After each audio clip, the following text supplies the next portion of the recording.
नमस्कार बच्चों, Zenith mathematics classes Hemna road Begusarai के इस वीडियो में आपका स्वागत है। बच्चों, आज हम शुरू करेंगे कंपाउंड्स एंगल्स के बारे में। ट्रिग्नोमेट्री का बहुत ही मोस्ट इम्पोर्टेंट सेक्शन है ये। इसका यूज हम मैथमेटिक्स के ढेर सारे अलग अलग सेक्शन में करते हैं। खास करके पूरा कैलकुलस में compound angles, transformation formula, multiple angles, sub multiple angles का जबरदस्त यूज होता है।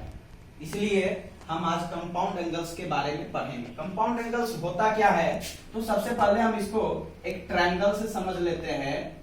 जैसे कि सपोज कीजिए ये कोई हमारा ट्रायंगल ABC है, ये कोई ट्रायंगल है। तो हम देखेंगे कोई ट्रायंगल है ABC अगर कोई ट्रायंगल है, सपोज कीजिए इस एंगल को हम थीटा मान लेते हैं।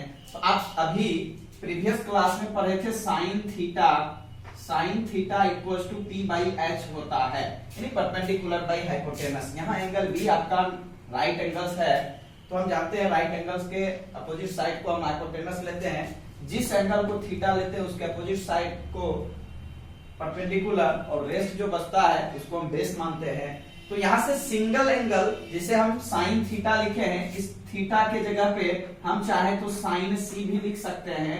तो साइन C बराबर भी ये आपका परपेंडिकुलर बाय हाइपोटेनस ही होता है। बच्चों, यहाँ पर जो मेन कंसेप्ट है वो है क्या, कंपाउंड एंगल्स होता क्या है। जैसे यहाँ पे सिंगल एंगल्स के बारे में जो हमने पढ़ा है वो बिल्कुल क्लियर है। जब हम एक साथ किसी भी ट्रायंगल में, जब हम एक साथ दो एंगल, तीन एंगल को लेके चलेंगे, मींस A प्लस C इस टाइप का, या A plus B plus C, तीनों एंगल, क्योंकि आपको पता है किसी भी ट्रायंगल में मैक्सिमम 3 एंगल्स होता है। तो सिंगल एंगल्स पढ़ चुके हैं तो दो का सम लेंगे और एक साथ तीनों का सम लेंगे। तो इस तरह का जो एंगल होता है इसी को हम कंपाउंड एंगल्स कहते हैं। मींस A प्लस B या A plus B plus C like this. तो ये आपका क्या होता है, कंपाउंड एंगल्स होता है। कंपाउंड एंगल्स के बारे में हम कुछ यहाँ पे आपको लिखेंगे। तो क्या है ना, तो इसको हम लिख सकते हैं the algebraic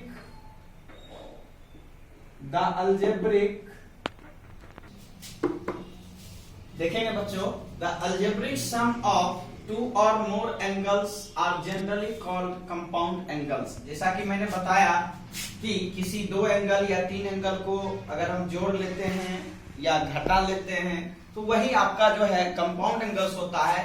means algebraic form में हम इसको पढ़ते हैं compound angles, and the angles are known as constituent angles. For example, if ABC are 3 angles then A plus minus B, यानी हम प्लस में भी लेके जा सकते हैं, माइनस में भी लेके जा सकते हैं।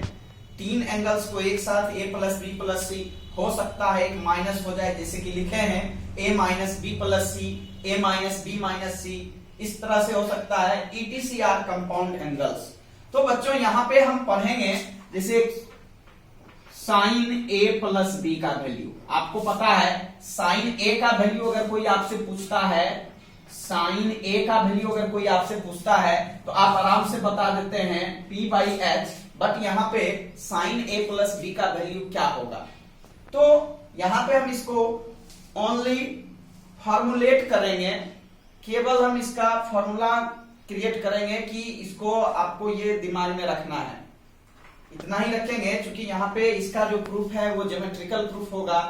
तो ज्योमेट्रिकल प्रूफ के लिए आप ज्यादा ये इंपॉर्टेंट नहीं है कि आपको प्रूफ ही चाहिए, क्योंकि अभी जितने भी बोर्ड एग्जाम्स होते हैं, कोई भी स्टेट बोर्ड हो या CBSE का बोर्ड हो, उसमें आपको ओनली न्यूमेरिकल एग्जाम्पल पूछता है, अलजेब्रिक प्रूफ नहीं पूछता है। इसलिए हम यहाँ पे केवल इसका फॉर्मूला, जो इंपॉर्टेंट फॉर्मूला है उसको देखेंगे। ठीक है बच्चों, इसको उतार सकते हैं।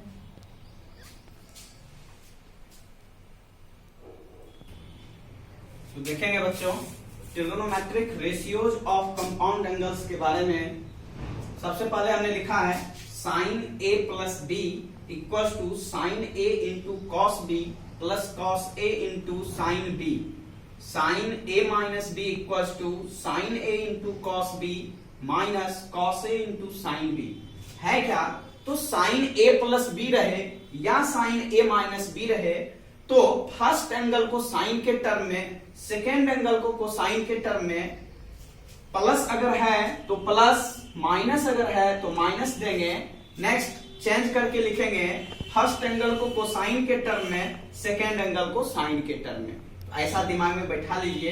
एक बार फिर बता रहा हूं, अगर साइन ए प्लस बी रहे या साइन ए माइनस बी रहे तो फर्स्ट एंगल मींस ए को साइन के टर्म में, बी को कोसाइन के टर्म में रखना होता है, और अगर प्लस है तो प्लस दिया जाता है, माइनस है तो माइनस। तो ये आप ट्रिक से दिमाग में रख सकते हैं।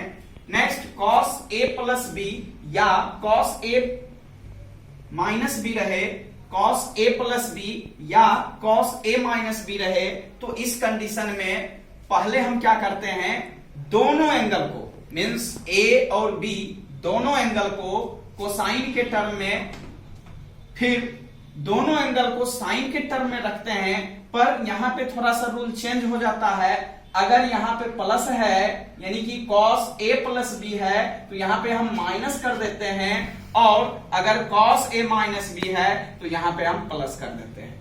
Means cos a plus B equals to cos a into cos b minus of sin a into sin b। अगला देखेंगे tan a प्लस बी या tan a माइनस बी रहे, tan a प्लस बी या tan a minus B रहे तो इस condition में सबसे पहले दोनों एंगल को tan के टर्म में, अगर प्लस है तो प्लस, माइनस है तो माइनस देंगे। नेक्स्ट ठीक इसके नीचे 1 माइनस, अगर यहां का साइन प्लस है तो ठीक इसके नीचे माइनस, और अगर यहां का साइन माइनस है तो ठीक इसके नीचे प्लस डाल देते हैं। तो हो जाता है tan a प्लस बी का value tan a plus tan b upon 1 minus tan a into tan b, and tan a minus b equals to tan a minus tan b upon 1 plus tan a into tan b। Next cot a plus b या cot a minus b अगर रहेगा तो यहां पर क्या होता है, तो दोनों एंगल को पहले हम लिख देते हैं means cot a into cot b। अगर यहां का साइन प्लस है तो यहां -1, और माइनस का साइन है तो +1 देते हैं, और ठीक इस एंगल को चेंज करके यानी कि cot b plus cot a लिखते हैं, और यहां पे cot b minus cot a लिखते हैं। कभी कभी होता क्या है, तो बच्चा यहाँ पे क्या करता है, तो cot a plus cot b ले लेता है और कहता है कि सर ये तो बिल्कुल ठीक है, प्लस में हम कहीं भी रखे तो ठीक है। तो यहाँ पे चल सकता है कि cot a plus cot b आप लिख देंगे, लेकिन जब आप यहाँ पे आएंगे उसी कंसेप्ट को लेके तो फिर गड़बड़ होगा। इसलिए बिल्कुल हमको ऑर्डर में याद रखना होता है, cot b plus cot a, और यहाँ पे cot b minus cot a रखते हैं। ठीक है। Next sine a plus b into sine a minus b या cos a प्लस बी या cos a माइनस बी रहता है बच्चों, तो वहां पर क्या होता है, तो cos a plus B cos a minus B रहने से पहला एंगल आपका cos के टर्म में और दूसरा एंगल sin के टर्म में जाएगा, और यहां पर दोनों एंगल या तो sin के टर्म में होता है या तो cos के टर्म में होता है। ठीक है बच्चों, तो यहां पर हो जाएगा sine a plus B into sine a minus B equal to sine square a minus sine square b, और cos square b minus cos square a। cos a plus B into cos a minus b का value होगा cos square a minus sine square b, और cos square b minus sine square a। आगे हम triple angle की बात करेंगे। Triple angle है sine a plus b plus c। तो यहां पर ट्रिक है, फर्स्ट एंगल जैसे कि यहां पर हमको लिखना है, तो सबसे पहले a को साइन के टर्म में, बाकी दोनों को कोसाइन के टर्म में, फिर b जो है वो हमारा साइन के टर्म में रहेगा, और ये दोनों एंगल a और c कोसाइन के टर्म में। नेक्स्ट c हमारा साइन के टर्म में होता है, a और b दोनों कोसाइन के टर्म में होता है। तो यहां पर सबसे पहले हम लिखे हैं sine a into cos b into cos c plus cos a into sine b into cos c plus cos A into cos B into sine C. Next आपको करना क्या है, यहां पे एक बार तीनों एंगल को माइनस के टर्म में लिखते हैं, minus sine A into sine B into sine C. Next cos A plus B plus C की बात करेंगे तो यहां पर हो जाएगा cos A into cos B into cos C. यानी कि पहले जो हमने पढ़ा था वहां पे क्या हो जाएगा, तो तीनों एंगल माइनस के टर्म में है, यहां पर तीनों एंगल प्लस के टर्म में होगा। ठीक है, cos A into cos B into cos C. Next वही ट्रिक आपका होगा, कॉस ए है तो बाकी दोनों बी और सी को साइन के टर्म में, फिर कॉस बी और ए और सी को साइन के टर्म में, फिर कॉस को सी के टर्म में, और बाकी दोनों एंगल बी और ए को साइन के टर्म में। तो यहां पे हो जाएगा cos A into cos B into cos C minus cos A into sine B into sine C minus sine A into cos B into sine C minus sine A into sine B into cos C. ठीक है बच्चों, next हम देखेंगे tan A plus B plus C के बारे में। यहां पर हो जाता है tan A plus tan B plus tan C minus tan A into tan B into tan C upon 1 minus tan A into tan B minus tan B into tan C minus tan C into tan A. तो आप इसको note कर सकते हैं, इसको उतार लीजिए, फिर हम आगे बढ़ेंगे।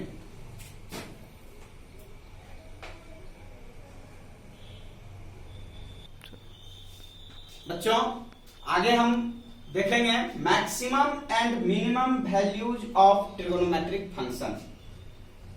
किसी ट्रिगोनोमेट्रिक फंक्शन का मैक्सिमम वैल्यू और मिनिमम वैल्यू क्या होता है।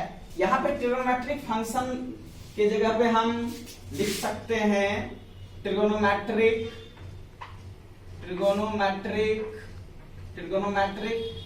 Expressions.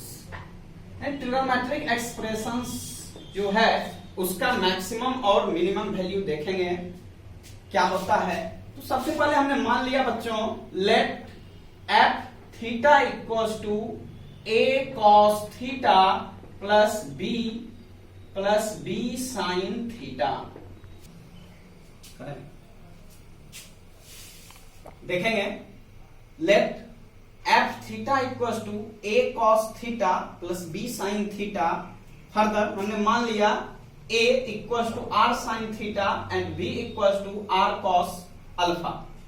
a equals to R sine alpha and b equals to R cos alpha. Then इस दोनों को अगर आप इसको फर्स्ट मान लेते हैं और इसको आप सेकेंड मान लेते हैं, इक्वेशन सेकेंड, देन यहां पर इक्वेशन फर्स्ट और सेकेंड को स्क्वायर करके हम इसका एडिशन कर रहे हैं। तो A square plus B square equals to आपको मिलेगा R square sine square alpha plus R square cos square alpha. And dividing equation first by equation second, then हमको जो मिलने वाला है a by B equals to R sine alpha by R cos alpha.